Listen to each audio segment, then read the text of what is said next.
गोष्टी मी करीन, ढगांचेही चुंबन घेईन, कुणीही अडवू शकणार नाही, मनी दृढ निश्चय हा करीन.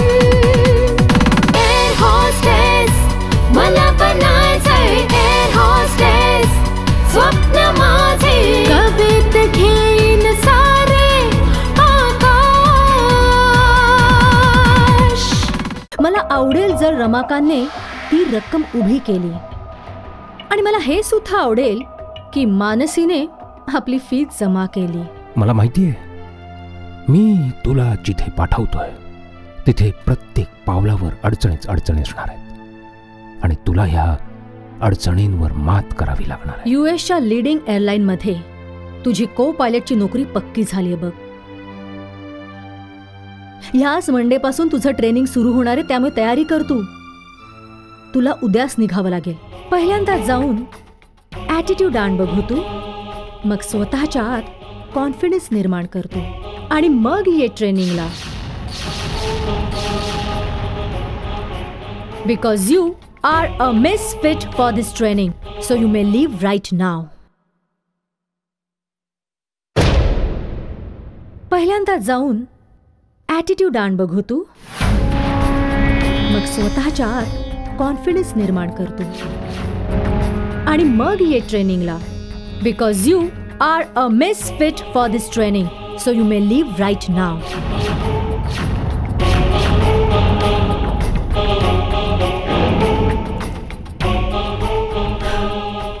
Come on, leave. Will you leave, I said?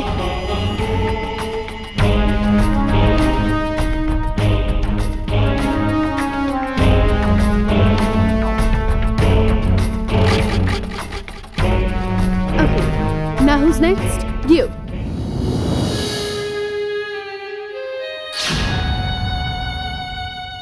मग स्वतःच्या आत कॉन्फिडन्स निर्माण करतो, आणि मग ये ट्रेनिंगला. Because you are a misfit for this training, so you may leave right now.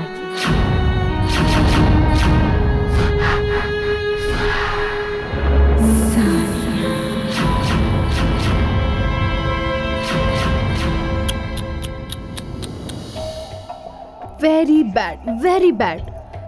Miss खंबाटांनी आज असं अजिबात नको होतं करायला. क्लासचा पहिला दिवस आणि पहिल्याच दिवशी क्लासमधून आउट. तुझ्या घरातले किती एक्साइटेड असतील ना. मानसी गेलीये एअर हॉस्टेसचं ट्रेनिंग घ्यायला. बस आजच एअर हॉस्टेस होऊन येईल. पण जेव्हा त्यांना हे सगळं कळेल की तुझा सामना पहिल्याच दिवशी मिस खंबाटांबरोबर झाला, आणि मिस खंबाटांनी तुला पहिल्याच दिवशी क्लासमधून बाहेर हकलवून दिलं. ही तर अजून सुरुवात आहे. तू ज्या मार्गावर पाऊल ठेवलंयस ना, तिथे प्रत्येक पावलागणिक मी तुझ्या समोर असणार.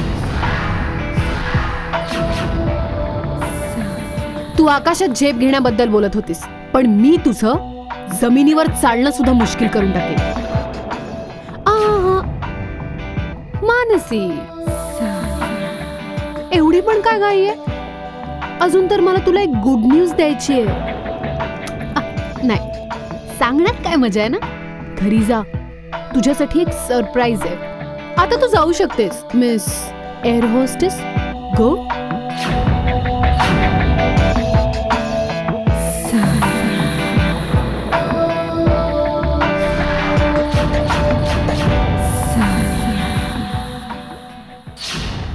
बघ तू प्रिया, आता तुझ्या दीदीची ऍडमिशन तर झाली, बघता बघता वेळ पण निघून जाईल आणि तुझी दीदी एक यशस्वी एअर होस्टेस बनूनच बाहेर पडेल. झालं आता. मम्मी, मानसी दी आली. दी, आजचा पहिला दिवस कसा होता? बोल ना. काय झालं बाळा? तू गप्प गप्प कायस? काय झालं बाळा? काही बोलत का नाहीयेस? आज कन्व्होकेशन क्लास होता. त्याची चीफ गेस्ट मिस खंबाटा होती. त्यांनी मला हे सांगून क्लासमधून बाहेर घालवलं की मी एअर होस्टेस बनण्यासाठी लायक नाहीये. अरे तिची ही हिंमत! असं कसं होऊ शकतं? अरे मी दाखल्यासाठी 2 लाख रुपये फी भरली आहे. असं कसं करू शकतात मिस खंबाटा? अरे मिसेस खंबाटाची ऐशी की तैशी. अरे ह्या देशामध्ये काही कायदा कानून आहे का नाही?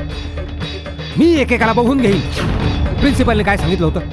त्यांनी सांगितलं होतं की हा दाखला झाल्यावर तुमची मुलगी 1 नंबरची एअर होस्टेस बनून बाहेर पडेल. जो कोणी असेल, मला सुद्धा कायदा माहिती आहे. मी तिची ऐशी की तैशी करून टाकेन. अहो सोडा सोडा, जरा सावकाश. मला कायदा माहिती आहे. त्यांची अहो तुम्ही थांबा ना पण. मिस्टर रमाकांत समर्थ, हो बोला. तुमच्यासाठी कोर्टाकडून ही लीगल नोटीस आहे. Legal notice?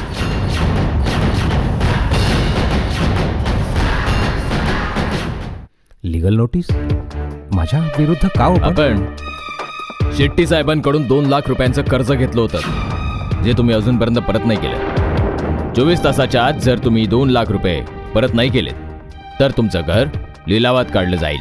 काय?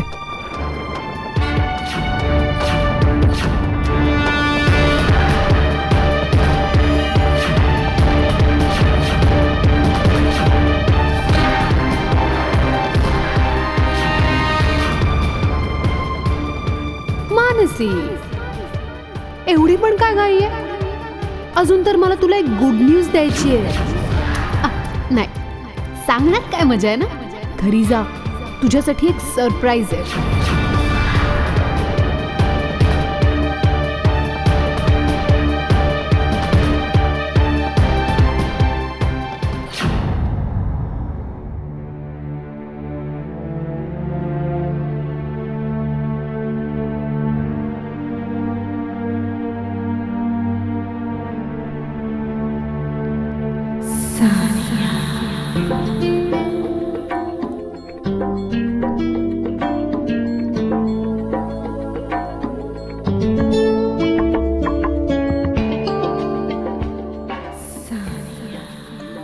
पप्पा पण ना दुश्मन आहेत आपले.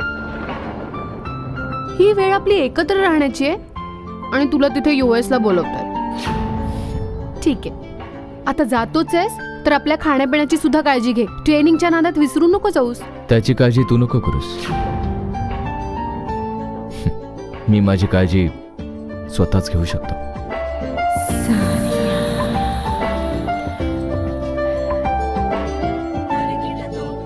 फक्त हे बोलून चालणार नाही. तुला काय वाटलं की तू असं काही बोलल्यावर मी तुझी पाठ सोडून देईन? तसंही मी रॉस्टरिंग डिपार्टमेंटशी बोलले. महिन्यातून 1-2 वेळा तर मी तिथे येईनच.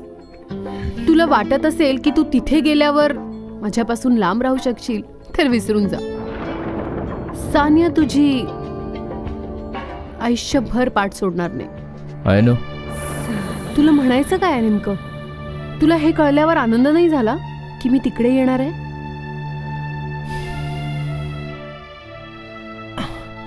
खूप आनंद झाला. अजून बरं वाटलं असतं तू सोबत आलीस सिस्टर. ते ऍक्च्युली मी आले असते, पण माझी ड्युटी आणि हे सगळं इतकं अचानक घडून आलं. अचानकच घटना घडतात सानिया. जसं तुझं माझ्या आयुष्यात येणं आणि मग माझं इथून तिकडे जाणं. राईट? राईट. माझ्या फ्लाईटची वेळ होते. मला निघायला पाहिजे.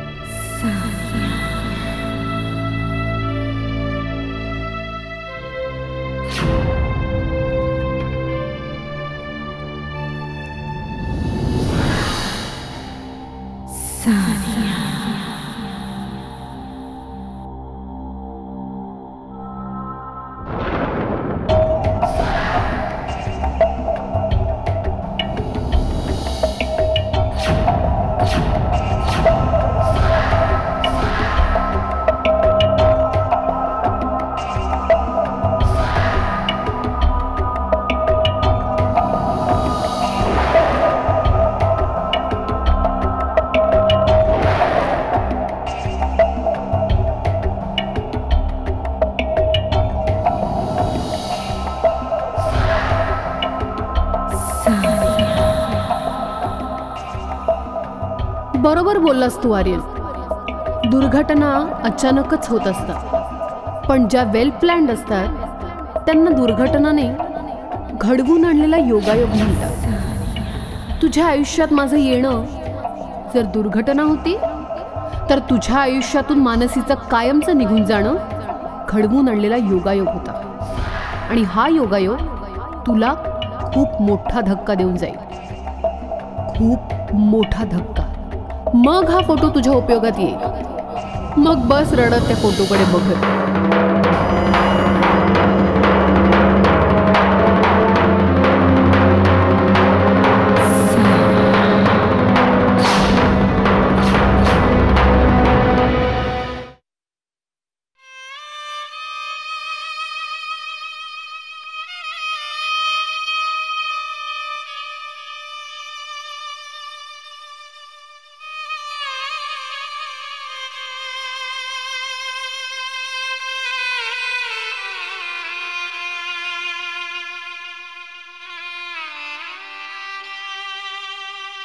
मम्मी,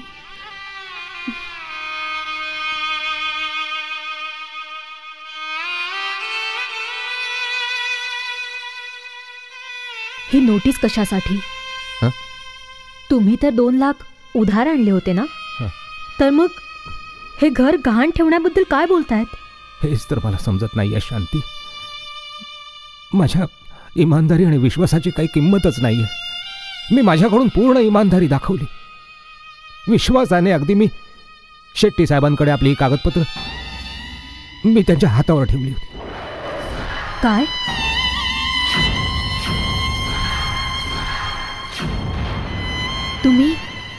तुम्ही हे काय आपलं घर गहाण ठेवलं? आपल्या पूर्वजांच्या या ठेवीला कोणा दुसऱ्याच्या हाती सोपवलं? हेच तर कळत नाहीये. माझ्या बरोबर असा धोका का झालाय? नाही, शेट्टी साहेबांबरोबर माझे जुने संबंध आहेत. त्यांच्याबरोबर वेळोवेळी घेणं देणं चालूच असतं आमच्यामध्ये, पण असं यापूर्वी कधीच नाही झालं. मी आत्ताच जाऊन विचारतो त्याला. हे अहो ऐका, हे बघा, तुम्ही शांतपणे बोला त्यांच्याशी. जास्त रागाने गोष्टी अजून बिघडू शकतात. ह्यापेक्षा जास्त अजून काय गोष्टी बिघडणार आहेत शांती? मी आत्ताच त्यांच्याकडे चाललो. कदाचित गोष्टी बिघडायच्या आधीच थांबवू शकेल. मी येतो लगेच.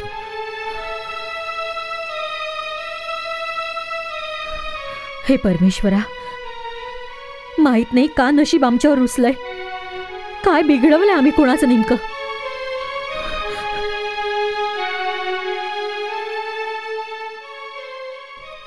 मला माहितीये ह्या सगळ्या मागे कोणाचा हात आहे. कोणाचा हात आहे? खंबाटांचा. दी, पप्पांनी तर कोणा शेट्टी साहेबांकडून उधारी घेतली होती ना? मग मध्येच मिस खंबाटा कुठून आली आता? मला हे नाही माहित की मिस खंबाटाने हे सगळं केलं कसं,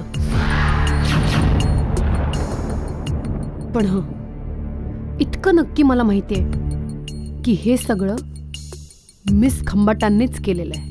ती, तू इतक्या खात्रीने कसं काय सांगू शकतेस? प्रिया, आज जेव्हा मी इन्स्टिट्यूटमधनं परत घरी येत होते तेव्हा तिथे मला सानिया भेटली. तू ज्या मार्गावर पाऊल ठेवलंयस ना, तिथे प्रत्येक पावलागणिक मी तुझ्या समोर राहणार आहे. तू आकाशात झेप घेण्याबद्दल बोलत होतीस, पण मी तुझं जमिनीवर चालणं पण मुश्किल करीन. मानसी, एवढी पण काय घाई आहे? अजून तर मला तुला एक गुड न्यूज द्यायची आहे ना. सांगण्यात काय मजा आहे ना. घरी जा, तुझ्यासाठी एक सरप्राईज आहे. आता समजलं मला की ते सरप्राईज काय होतं. दी, मग आता काय होणार? काय नाही प्रिया, स्वामी विवेकानंदांनी सांगितलं होतं की कोणतंही चांगलं काम बाधा न येता पार करता येऊ शकत नाही. जो धैर्याने त्यात शेवटपर्यंत टिकून राहतो ना, तोच सफल होतो. आपण इतक्या लवकर हार नाही मानायची. पप्पा नेहमी म्हणतात ना, सत्य नेहमीच जिंकत आलंय. पण हो, सत्याच्या मार्गात भरपूर अडचणींचा सामना करावा लागतो. त्याला अनेक परीक्षांना तोंड द्यावं लागतं. आता बघायचं हे की परमेश्वर अजून आपली किती कठोर परीक्षा बघणार आहे.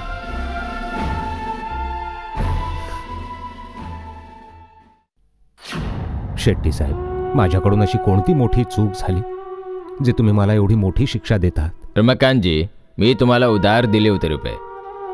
आज मला जरूरत आहे तेव्हा परत मागतो. यात शिक्षेचं काय घेऊन बसला तुम्ही? नाही, पण अहो, आत्ताच तर आपलं बोलणं झालं. आता तुम्हाला अचानक पैशांची अशी काय गरज पडली? गरजा तर तुम्हाला विचारून नाही येणार ना माझ्याकडे. माफ करा, मला असं म्हणायचं नव्हतं. म्हणजे माझ्याकडे मला थोडीशी जर मुदत दिली असती तुम्ही, तर 24 तासात मी 2 लाख रुपये कुठून आणणार सांगाव? मी तुमचा प्रॉब्लेम बघू की माझा? उद्यापर्यंत मला 40 लाख रुपये जमा करायचे आहेत, नाहीतर करोडोंचं नुकसान होईल माझं. पण शेट्टी साहेब, आय एम सॉरी. ठीक आहे, मग मला माझ्या घराची कागदपत्र परत करा. मी त्यांना कुठे दुसरीकडे ठेवून पैसे उधार घेईन, तेव्हाच तर तुमचे पैसे तुम्हाला परत करू शकतो. घराची कागदपत्र जर मी रिटर्न केली तुम्हाला, तर माझ्याकडे गॅरंटीसाठी काय राहिलं? उद्या जर तुम्ही पैसे द्यायला नकार दिला तर माझं काय होईल? शेट्टी साहेब, तुम्ही असं कसं बोलताय? आमचे आणि तुमचे किती जुने संबंध आहे. किती वेळा पैशांचं देणं घेणं झालंय, पण तुम्ही तर असं कधीच नाही बोलला. आज माझा खिसा रिकामा आहे, तर माझ्या शब्दाला काहीच किंमत नाही. बाजारामध्ये प्रत्येक गोष्टीची किंमत पैशांनीच लावली जाते. शेवटी आपण सुद्धा बाजारात बसलो आहोत.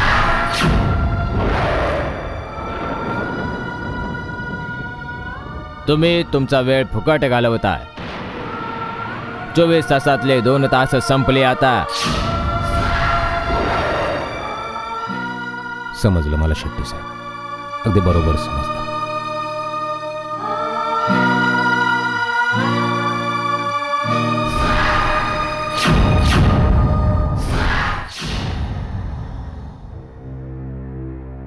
दीदी कुठे? मिस खंबाटा यावेळी घरात नाहीयेत. का? कुठे गेली ती? तिला माहित नाही की मी आज चाललोय? सो व्हॉट, मी तुला ड्रॉप करते.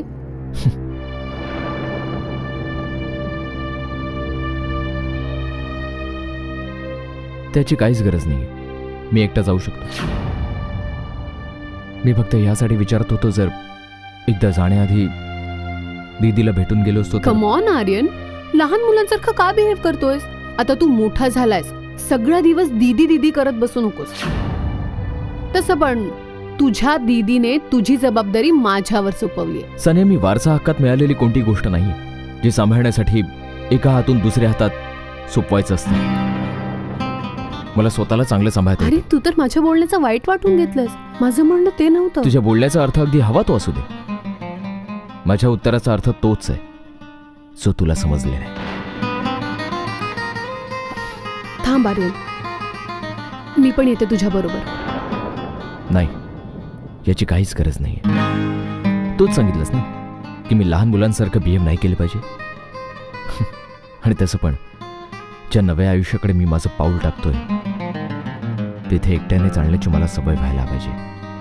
ठीक आहे?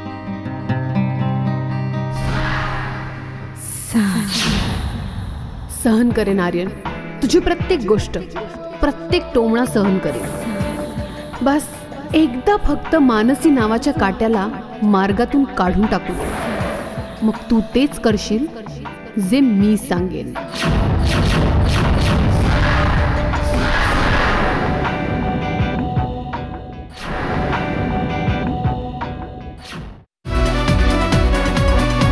ह्या वसे माझ्या लाखो स्वप्ने.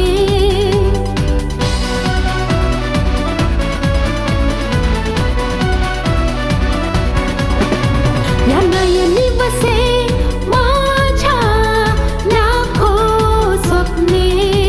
आहे इरादा हा एक मनी उंच उडण्याचा. हवेशी कुछ गोष्टी मी करीन, ढगांचेही चुंबन घेईन. कुणीही अडवू शकणार नाही, मनी दृढ